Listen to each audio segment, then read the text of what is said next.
So ano 'to, 'di ba? Ngayon, makikita mo na nag-aantay na lang tayo ng tamang panahon, okay? Good timing para ilabas ni Attorney Vic ang kanyang 4 na alas. May panibago na namang pasabog si Maharlika at muli nitong isiniwalat ang di umano'y alas ni Atty. Vic Rodriguez. Matatandaang si Atty. Vic ay solidong taga-suporta ni PBBM hanggang sa matanggal ito sa kanyang pwesto sa palasyo. Magsasalita na raw ang abogado sa tamang panahon at tumatiming lamang si Atty. Vic. Dagdag pa ni Maharlika na ang ebidensyang hawak ni attorney ay siyang magpapabagsak sa mga tambaluslos at kay Lisa Smugs. Lantarang budol raw ang nangyari at maraming nauto ang marami nating mga kababayan sa pagluklok kay Pangulong Bongbong Marcos. Kayo mga kababayan, ramdam nyo ba ang pagbabago ngayong si PBBM na ang nagmamando sa bansa?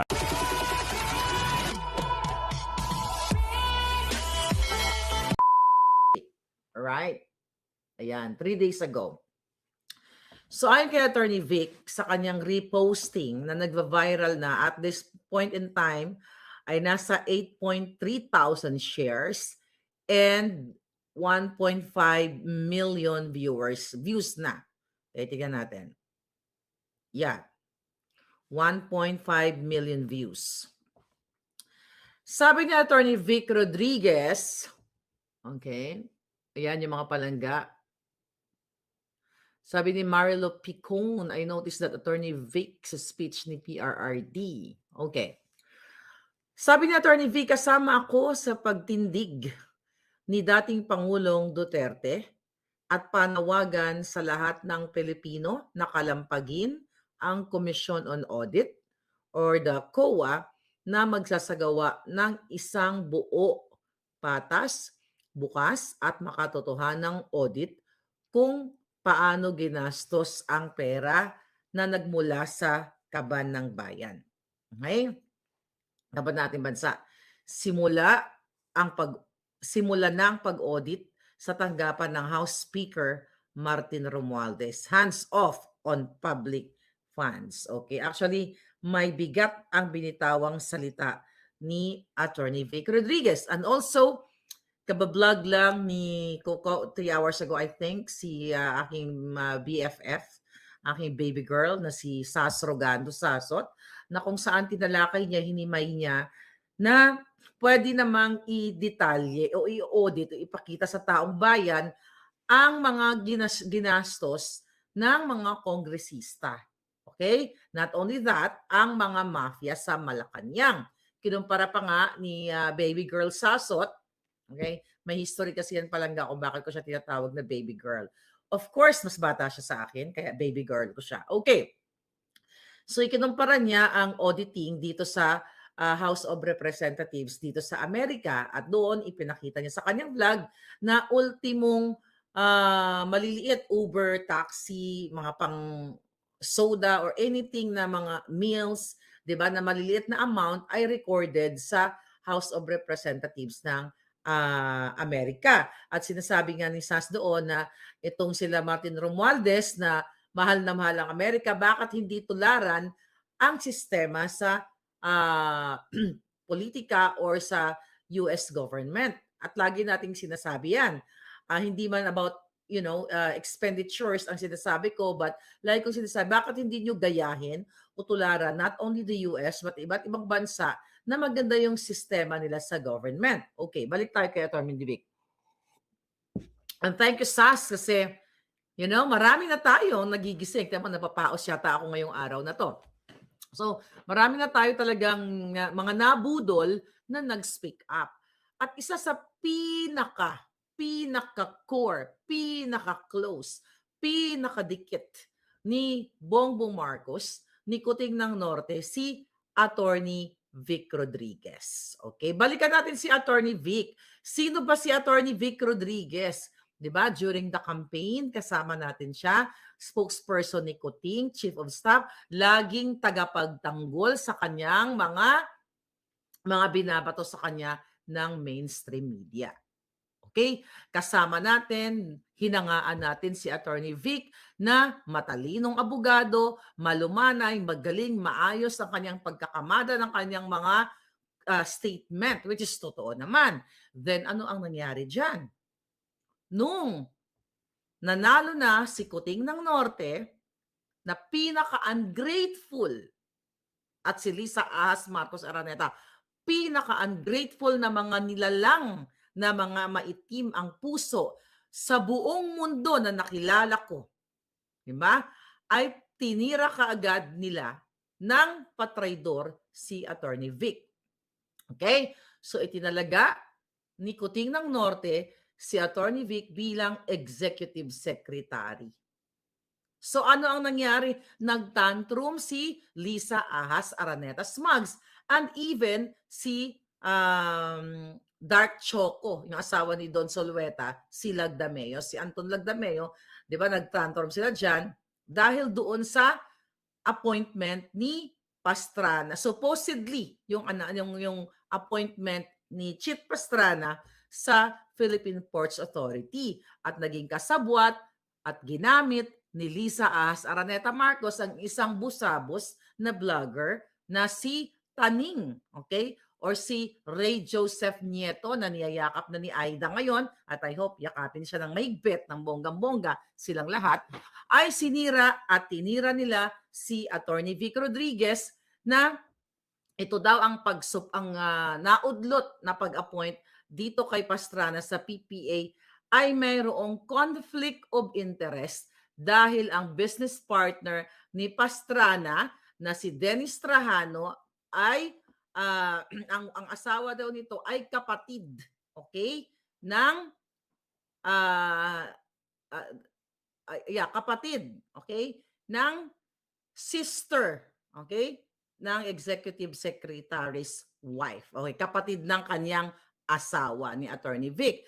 So, inano nila, talagang sinira si Attorney Vic dahil yun ang utos ni Lisa Smugs. 'Di ba? Pinagbintangan na kesyo merong offshore account. Actually, isa ako sa mga kinausap ng kaibigan ni Kuting na taga San Francisco. I forgot his name. Is it Herman? Or basta meron siya kaibigan sa taga San Francisco na sinisendan ako ng mga fake news against Attorney Vic Rodriguez. Pero ako during that time, dahil unang-una hindi ko na makalala si Attorney Vic personally, never ko nga siya nakita in person. You know? Kaya sabi ko, pakikiramdaman ko muna kung ano ba yung katotohanan. So, tinira ni Lisa Ahas Araneta Marcos si Rodriguez dito sa Pastrana issue na to kasi conflict of interest dahil ang asawa ni Attorney Vic ay sister niya, yung wife ni Trajano, di ba? Dahil ang negosyo ni Pastrana ay related sa posisyon na kanyang hawakan. Pero after that na hindi naman natuloy ang posisyon na binigay sa PP kay Pastrana, ano nangyari? If we talk about conflict of interest, sa lahat ng mga pasabog o mga expose ko, even sa National Housing, sino ang inappoint dyan? Di ba? Sino ang mga inappoint ni Lisa Smugs? Idi ang dating mga dilawan din na may conflict of interest ang kanilang line of business. At yung PPA ngayon na si Jay Santiago ay what?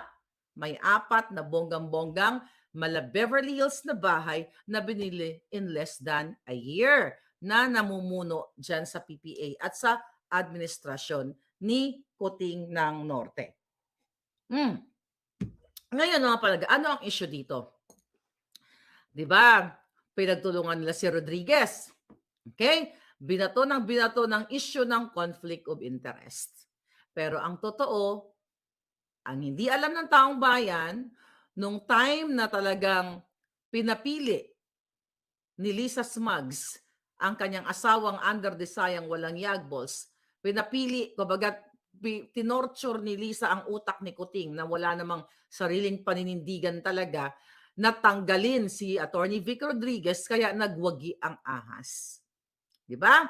Nagwagi ang ahas bilang, tinanggal bilang executive secretary but later on ay gusto na lang i-appoint ni BBM Kuting ninyo, si Attorney Vic bilang Chief of Staff. Napirmahan na ang kanyang appointment ayon sa ating, hindi lang naman ako nag-expose niyan, di ba? Ang nag-expose niyan. But anyway, marami. So ngayon, yun yung kinuwento ko sa inyo ayon sa ating puting ahas nung nakita ni Lisa As Araneta Marcos noong September 17, I believe, on the way sila sa New York na pinirmahan ni Kuting ng Norte ang appointment ni Attorney Vic Rodriguez as Chief of Staff. Ginombag niya si Bongbong. Kaya nung pumunta sa New York, pagbaba sa aeroplano ay naka-sunglasses, naka-shades para pagtakpan ang kanyang pasa. Okay, so yun yung chika. Ano na nangyari ngayon sa ating bayan? Dahil isa sa kanilang itinapon ay si Attorney Vic Rodriguez, actually tinraidor. Di ba? Tinraidor ni Lisa at ni Bongbong. Kaya ngayon, wala na silang tagapagtanggol na may utak at may galing. Ang tagapagtanggol nila, mga uhugin. Mga uhugin na walang aral. Yan, di ba? Wala na silang core group. Wala na ang maharlika sa kanila dahil nagising ng mas maaga sa pambubudol nila. Okay, ano pong ibig sabihin nito?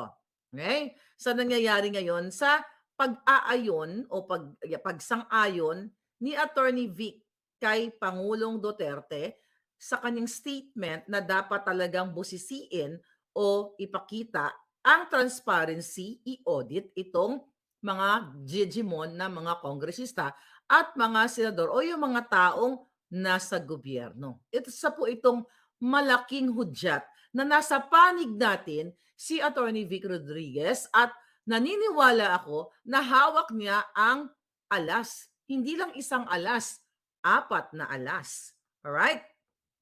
Kasi kung matatandaan ninyo, may mga nagme-message sa akin. Sabi niya, Miss Maharlika, may connect ka ba kay Attorney Vic? Sabi ko na gano'n, never ever kong nakilala si Attorney Vic nung umuwi ako. May nakita ba kayong picture? Hindi. Okay? Wala akong connect sa kanya, but ako, I'm looking forward na meet ko siya one day. You know, magkasama kami sa Speak Up Day. Kasi yun ang hinihintay ko kay Attorney Vic. And I believe, mag-Speak Up Day na siya. Kasi 3 days ago ay nag-Speak Up Day na siya. Patunay na talagang umaalma siya sa mga kapalpakan ng ating Kuting at Ahas administration. Actually, mga kababayan, kung babalikan natin ang mga posting ni Facebook post ni Attorney Vic Rodriguez, makikita mo talaga ang kanyang not really alsay, pagkadismaya dito sa gobyerno ni Kuting. Kasi in July 2024, nung July 2024 pala, sorry. In July 24 this year, nung nagsona si Kuting ng Norte na dating, 'di ba? Dating sanggang dikit ni Attorney Vic. Pero dahil sa pagtantrum ni Lisa Smugs at gusto niyang matanggal o tinanggal actually si Attorney Vic para mamayagpag ang agri-business, agri-smuggling business ni Liza at ni Tambaluslos at ng kanyang kapatid na si Martin Araneta at itong si Michael Ma, ang mga kasabwat nila. Kaya naman ay tuluyan ngang nawala si Attorney Vic sa picture ng mga ahas at Kuting admin. And that's good. I think ito yung pinakamaganda na nangyari kay Attorney Vic. Bakit nga naman ikaw magtatrabaho sa ganitong mafia? Even si Attorney Glenn Chong, di ba? Never ever. Di ba? Siyang mag-work under sa, di ba, inoferan siya ng crumbs nga, ng tira-tirang posisyon sa interview ko sa kanya dahil ayaw niya nang magtrabaho sa mafia na gobyerno. Balikan natin nung July 2024 ang refleksyon ni Attorney Vic sa SONA. Ito yung nakikita natin na ako binabasa ko yung galaw ni Attorney Vic. Alam ko na hawak niya ang 4 na alas, hindi lang 1, 2, 3, 4. Right? Sabi niya dito, nung July 24, inaasahan ko na kasama ang electoral reform sa mga prioridad ng Pangulo sa katatapos lang na State of the Nation address. Diba? Again, hindi kasama ang electoral reform dahil nga kasabwat ni Lisa at ni Bongbong Kuting ang Smartmatic. Sabi nga ni Attorney Vic noong July 24 after the SONA of Kuting, ako ay kaisa sa panawagan na ibasura ang Smartmatic at isulong ang hybrid election process habang may panahon pa. Alright? Sabi niya pa nga ni Attorney Vic, hindi tayo tunay na babangon muli kung patuloy natin ipagwawalang bahala ang usapin ng electoral reform. Kaya nga yan ang pinaglalaban ni Attorney Glenchong at aabangan natin sa October 17 yung hearing kung saan hindi dapat na disqualify ang Smartmatic para mag-supply sa atin ng vote counting machine or vote cheating machine. Alright? So tinitignan natin yung mga galawan ni Attorney Vic at makikita mo talaga, okay, yung kanyang pagkadismaya. Sabi niya, kasama ako, this is July 24, sabi niya, kasama ako sa ilang personalidad na voluntaryo at lantaran ang pakikipaglaban mula sa taong 2016 hanggang 2022 na maalis sa kamay ng mga dayuhan tulad ng Smartmatic, tiwaling COMELEC officials.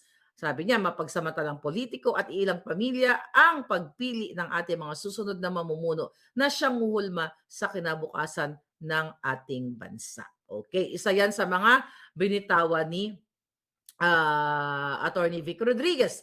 And also, may mga post si Attorney Vic Rodriguez tungkol sa what?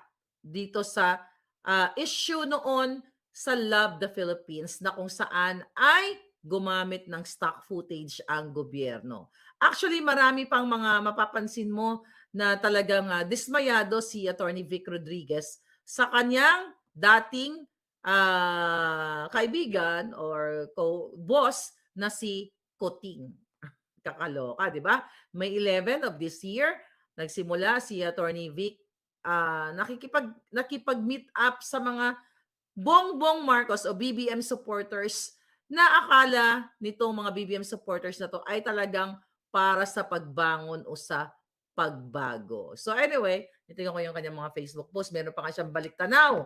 Okay, may mga baliktanaw si Attorney Vic na noong May 4 na, ayan o, ato pala si Chet Pastrana, yung mga kasama niya sa campaign, di ba? Nagbabaliktanaw siya at nagpapasalamat sa mga taong ito. Ay, ito nga, baliktanaw, sabi ni Attorney Vic May 4. Masaya akong kasama ang dalawa sa maraming kaibigan sa pagunita ng makasaysayan at matagumpay ng kampanya ng ating pinamunuan noong nakaraang taon. Hindi mabubuo ang kwento kung hindi mababanggit ang milyon-milyong tunay na nagpakahirap, nagpakita ng malasakit at umasa ang may buong pagtitiwala katulad ni Binibining Grace Chan na siyang nagpasimula sa Caravan at mga higanteng pagtitipon sa buong lalawigan ng Nueva Ecija, Municipality of San Jose noong nilagay niya ng date noong 2021, 2022, March 2022, April 2022, kasama si Chet Pastrana. But anyway, si Chet pala, not cheat. Cheating machine pala yon. Alright. So ano to? 'Di ba? Ngayon, makikita mo na nag-aantay na lang tayo ng tamang panahon. Okay? Good timing. Para ilabas ni Attorney Vic ang kanyang 4 na alas. I wish nanonood si Attorney Vic Rodriguez ngayon at tignan mo, inumpisahan sa kanya ang pagsira sa kanya. Imagine niyo kung gaano ka walang hiya, gaano ka mafia, gaano ka sindikato, okay? Ang gobyernong ito na ahas at kuting. Kaya nakikita niyo wala nang mga tao na wala na. Actually, nauna si Attorney Vic bago pa ako. Wait a minute. September, August, nagsalita ako. Yung nagsalita ako ng August, nandoon pa si Attorney Vic. But anyway, di ba? Nawala na yung mga core supporters ni Kuting. Yung talagang nagmahal sa kanila na totoo, na walang, like ako, di ba? Na walang pisong hiningi sa kanila. Pero dahil tinarantado nila yung kanilang mga supporters, nag-traitor sila, nagtaksil sila sa mga loyalista na pinaasa nila, pinaniwala nila ang mga loyalista na para sila sa pagbangon at pagbabago ng Pilipinas. Pero ang inumpisahan ng asawa ni Kuting ay what? Tanggalin ang mga nakahadlang sa kanyang smuggling business. Tignan nyo. tinanggal si Attorney Vic. Di ba? Ano nangyari? Gumanda ba ang pagpapatakbo ng kuting at ahas sa administration?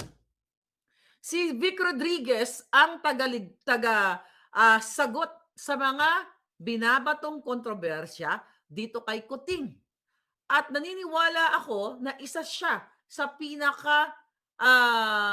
isa sa mga susi kung bakit naging popular si Kuting. And of course, ang pinakasusi talaga na nagpanalo kay Kuting ay ang Smartmatic. Right? Alam natin yan.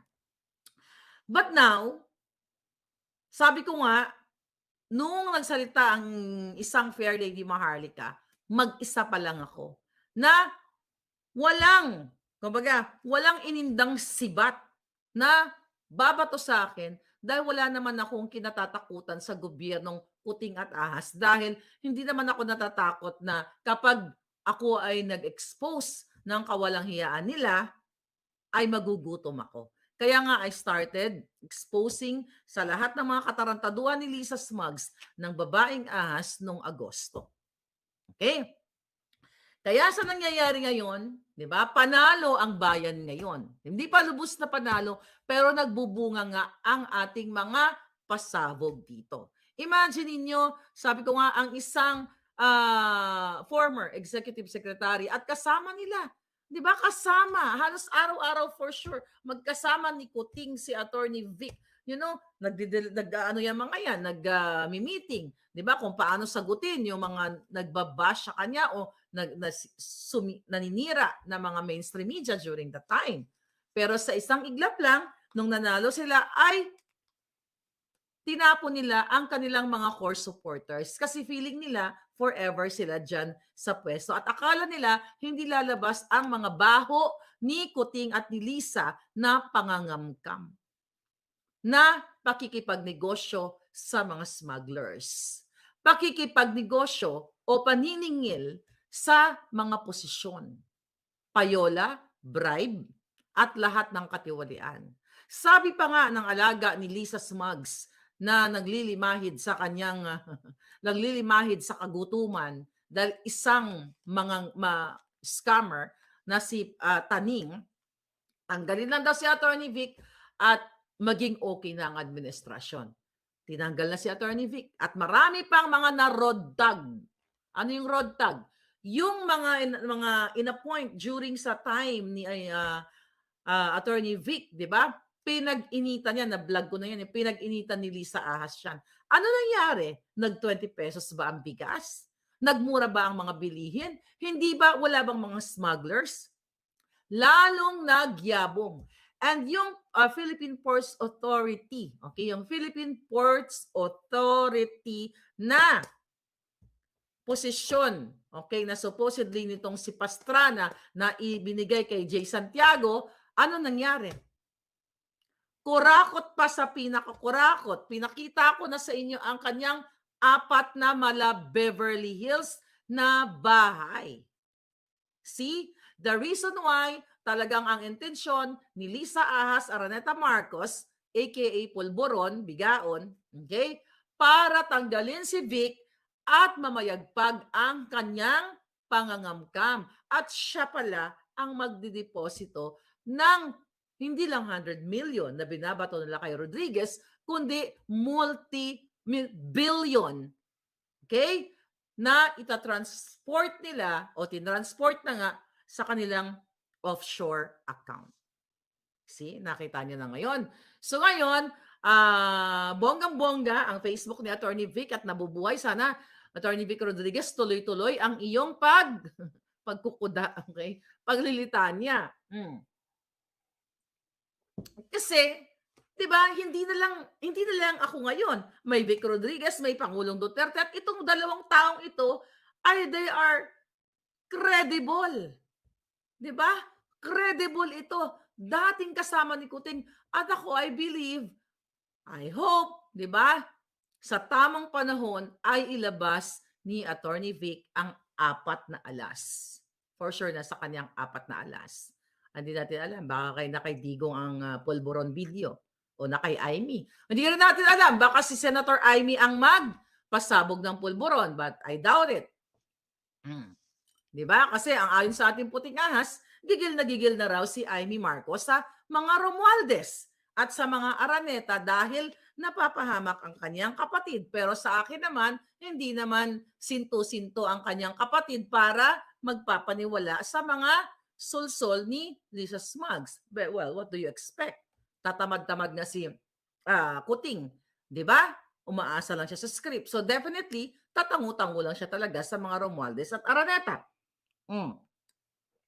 At dapat kung lumabas man siya, lumabas na siya ngayon. Huwag niya nang patagalin si Senator Amy Marcos kasi marami rin siyang alam. Kung si Attorney Vic may 4 na alas, ano ang hawak ni Amy? Star? O pulburon? Di ba? Ay, nako.